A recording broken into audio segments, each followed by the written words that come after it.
अवधूत चिंतन श्री गुरुदेव दत्त श्री स्वामी समर्थ. तुम्हा सर्वांचं आपल्या चॅनलमध्ये खूप खूप स्वागत करते आणि आजच्या या नवीन व्हिडिओला सुरुवात करते. कार्तिक महिन्यातील शुक्ल पक्षातील चतुर्दशी तिथी ही वैकुंठ चतुर्दशी म्हणून ओळखली जाते. हिंदू धर्मामध्ये या चतुर्थीला विशेष असे महत्त्व आहे. या दिवशी भगवान श्रीहरी, विष्णू आणि शिव यांची एकत्र पूजा जी आहे तर ती केली जाते. कार्तिक महिन्यातील या चतुर्दशीच्या दिवशी हरिहर भेट होत असते, म्हणून हा दिवस खूप महत्त्वाचा मानला जातो. चातुर्मासामध्ये भगवान श्रीहरी विष्णू शेषावरती झोपी जातात, तेव्हा या काळामध्ये विश्वाचा जो काही कारभार आहे तर तो भगवान शिवशंकरांकडे असतो. वैकुंठ चतुर्दशीच्या दिवशी भगवान शिवशंकर विष्णूंकडे येऊन त्यांना त्यांचा कारभार सोपवतात व स्वतः कैलास पर्वतावरती तपस्येसाठी जातात. असे म्हटलं जातं की या दिवशी हरिहर भेट म्हणजेच विष्णू आणि शंकरांची भेट होते. धार्मिक मान्यतेनुसार जो व्यक्ती या दिवशी भगवान श्रीहरी, विष्णू आणि शिव यांची विधीपूर्वक पूजा करतो त्याला मोक्षाची प्राप्ती होते.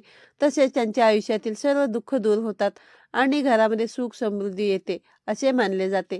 हिंदू पंचांगानुसार कार्तिक महिन्यातील शुक्ल पक्षातील चतुर्दशी तिथी ही 14 नोव्हेंबरला सकाळी 9:43 सुरू होणार आहे, तर ही तिथी 15 नोव्हेंबरला सकाळी 6:39 संपणार आहे. वैकुंठ चतुर्दशीच्या दिवशी रात्री 12 वाजता आपल्याला एक अतिशय प्रभावी सेवा करायची आहे. ही सेवा बघा ज्या घरामध्ये होते त्या घरामधील सर्वांना सुख, समृद्धी, संपन्नता प्राप्त होते. घरामध्ये असलेले दारिद्र्य नष्ट होते. हा योग फक्त वर्षातून एकदाच येत असतो, त्यामुळे या दिवसाला अनन्यसाधारण असे महत्त्व आहे. त्यामुळे प्रत्येक घरामध्ये ही सेवा जी आहे तर ती व्हायलाच पाहिजे. तर ही सेवा कशा पद्धतीने करायची आहे आणि कोणत्या स्तोत्राचं, मंत्राचं तुम्हाला पठण करायचं आहे याबद्दलची सविस्तर माहिती आपण आजच्या या व्हिडिओमध्ये पाहणार आहोत. त्यामुळे व्हिडिओ स्किप न करता शेवटपर्यंत पहा आणि चॅनलवरती पहिल्यांदा आला असाल तर नक्की सबस्क्राईब करा आणि असेच नवनवीन आणि माहितीपूर्ण व्हिडिओ पाहण्यासाठी बेल आयकॉनलाही क्लिक करा.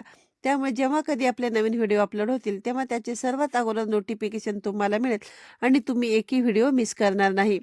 तर उद्या 14 नोव्हेंबर रोजी गुरुवारी रात्री 12 वाजता म्हणजेच दुसऱ्या दिवशी शुक्रवार सुरू होतो. गुरुवारी रात्री 12ला म्हणजे शुक्रवार हा दिवस सुरू होतो. या वेळेमध्ये आपल्याला ही जी सेवा आहे तर ती करायची आहे. ही सेवा करण्यासाठी बघा आपल्या प्रत्येकाच्या देवाऱ्यामध्ये असलेल्या विष्णू स्वरूप बाळकृष्णांची मूर्ती तसेच बघा आपल्याला महादेवांची पिंड आवश्यक आहे. कारण आपल्याला या दिवशी बघा हरिहर जी भेट आहे तर ती घडून आणायची आहे आणि विशेष सेवा देखील आपल्याला करायची आहे. तर बघा ही सेवा करण्याआधी रात्री 12 वाजता तुम्हाला दिवे प्रज्वलित करायचे आहेत. तुपाचे दिवे प्रज्वलित तुम्ही करू शकता किंवा तेलाचे देखील करू शकता.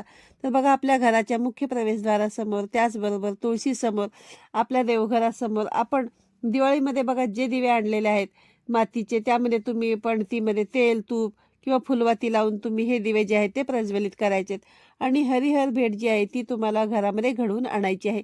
आता बघा हे दिवे प्रज्वलित केल्यानंतर देवघरासमोर आपला दिवा जर शांत झालेला असेल तर तो पुन्हा प्रज्वलित करायचा आहे आणि धूप, दीप, अगरबत्ती लावून घ्यायची आहे. त्यासोबतच आपल्याला बघा ही सेवा करण्यासाठी शुद्ध गाईच्या तुपाचा एका निरंजनामध्ये दिवा लावायचा आहे आणि बघा एका तांबणामध्ये आपल्याला सगळ्यात अगोदर बघा आपल्या देवघरात असलेली बाळकृष्णांची मूर्ती घ्यायची आहे आणि या मूर्तीवरती आपल्याला पाण्याने, पंचामृताने आणि पुन्हा पाण्याने अशा पद्धतीने अभिषेक जे आहे तर ते घालायचं आहे आणि मूर्तीला स्वच्छ कोरड्या कपड्याने पुसून घ्यायचं आहे आणि त्यानंतर बघा एका मोठ्या ताटामध्ये किंवा मग बघा एका तांबणामध्ये तुम्हाला बाळकृष्णांची ही मूर्ती ठेवायची आहे. गंध, अक्षता, पिवळ्या रंगाचं एखादं फूल अर्पण करायचं आहे, धूपदीप ओवाळून घ्यायचं आहे. त्यानंतर महादेवाची पिंड घ्यायची आहे आणि महादेवाच्या पिंडीवरती देखील बघा तुम्हाला अशाच पद्धतीने म्हणजेच पाण्याने, पंचामृताने आणि पुन्हा पाण्याने अभिषेक करायचा आहे आणि बघा अभिषेक झाल्यानंतर मूर्तीला स्वच्छ पुसून घ्यायचं आहे आणि महादेवाच्या पिंडीला बघा तुम्हाला भस्म किंवा चंदन अर्पण करायचं आहे. अक्षता, पांढऱ्या रंगाचं फूल अर्पण करायचं आहे, धूप दीप ओवाळून घ्यायचं आहे. बघा अशा प्रकारे आपण पूजा विधी करून झाल्यानंतर आपल्याला ही जी सेवा करायची आहे त्यासाठी बघा आपल्याला ज्या वस्तू लागणार आहेत त्या म्हणजे बघा आपल्याला तुळशीपत्र लागणार आहे. हे तुळशीपत्र बघा तुम्हाला 11 किंवा मग 1000 मिळाली तर उत्तमच आहे किंवा एक जरी मिळालं तरी उत्तमच आहे. पण बघा हे गुरुवारी रात्री तुम्हाला तोडायचं नाहीये. तसं बघा सकाळीच तुम्हाला ही तुळशीची पानं जी आहेत तर ती तोडून ठेवायची आहेत.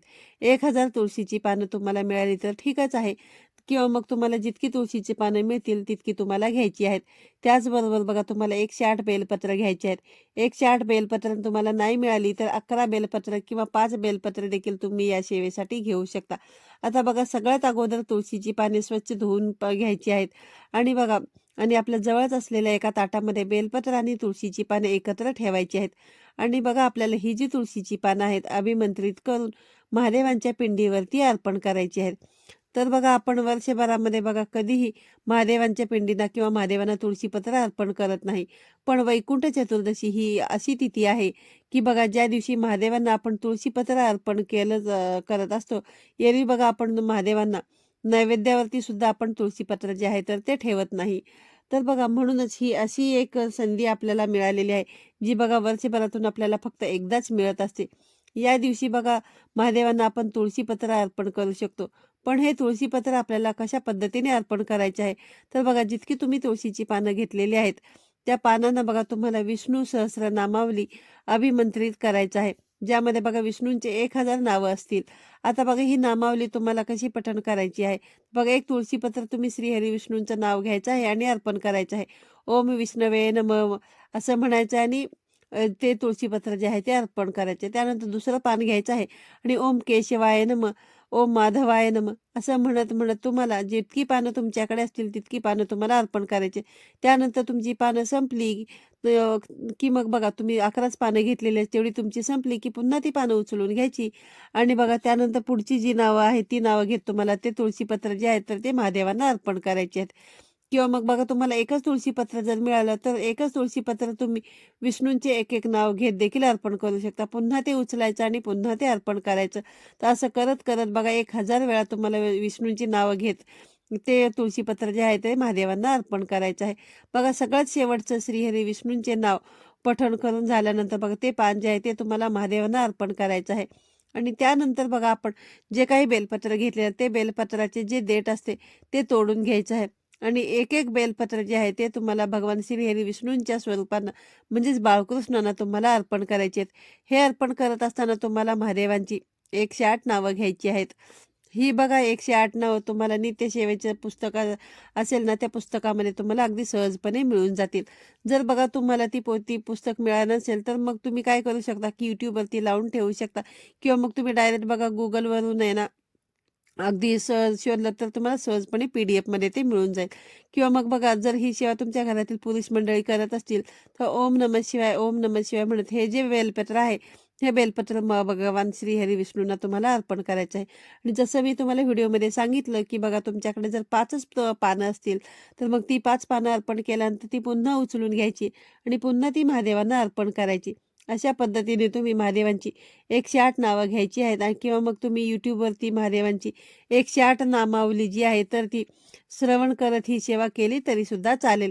तर बघा महादेवांना आपल्याला 1000 तुळशीची पानं अर्पण करायची आहेत आणि कमी जरी तुळशीची पानं असली तरी विष्णू सहस्रनामावलीचं पठण करत करत ही तुळशीपत्र अर्पण करायची आहेत आणि त्यानंतर श्रीहरी विष्णूंना तुम्हाला बेलपत्र अर्पण करायचं आहे. आणि अशा पद्धतीने आपल्याला बघा उद्या वैकुंठ चतुर्दशीच्या दिवशी घरच्या घरी हरिहर भेट घडवून आणायची आहे. रात्री 12 वाजता बघा वैकुंठ चतुर्दशीच्या दिवशी ज्या घरामध्ये ही सेवा केली जाते त्या घरामध्ये सर्व सुख समृद्धी येते. घरामध्ये असलेले दारिद्र्य नष्ट होतं. घरामध्ये सुख समृद्धी येण्याबरोबरच घराची भरभराट होते आणि भगवान श्री हरी विष्णूंसोबतच आपल्या घरामध्ये महादेवांचे देखील आपल्याला आशीर्वाद प्राप्त होतात.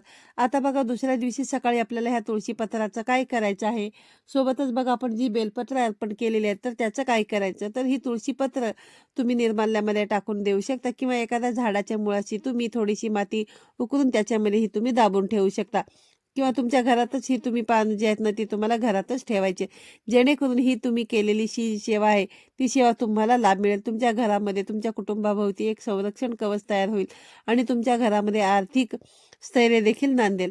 तर अशी ही प्रभावी सेवा बघा उद्या वैकुंठ चतुर्दशीच्या दिवशी सर्वांनी अवश्य करावी, ही मी तुम्हाला अगदी मनापासून विनंती करते. तर आजच्या व्हिडिओमध्ये सांगितलेली माहिती तुम्हाला जर आवडली असेल तर व्हिडिओला लाईक करा, शेअर करा. पुन्हा भेटूया अशाच एका नवीन आणि माहितीपूर्ण व्हिडिओमध्ये. तोपर्यंत सर्वांना श्री स्वामी समर्थ.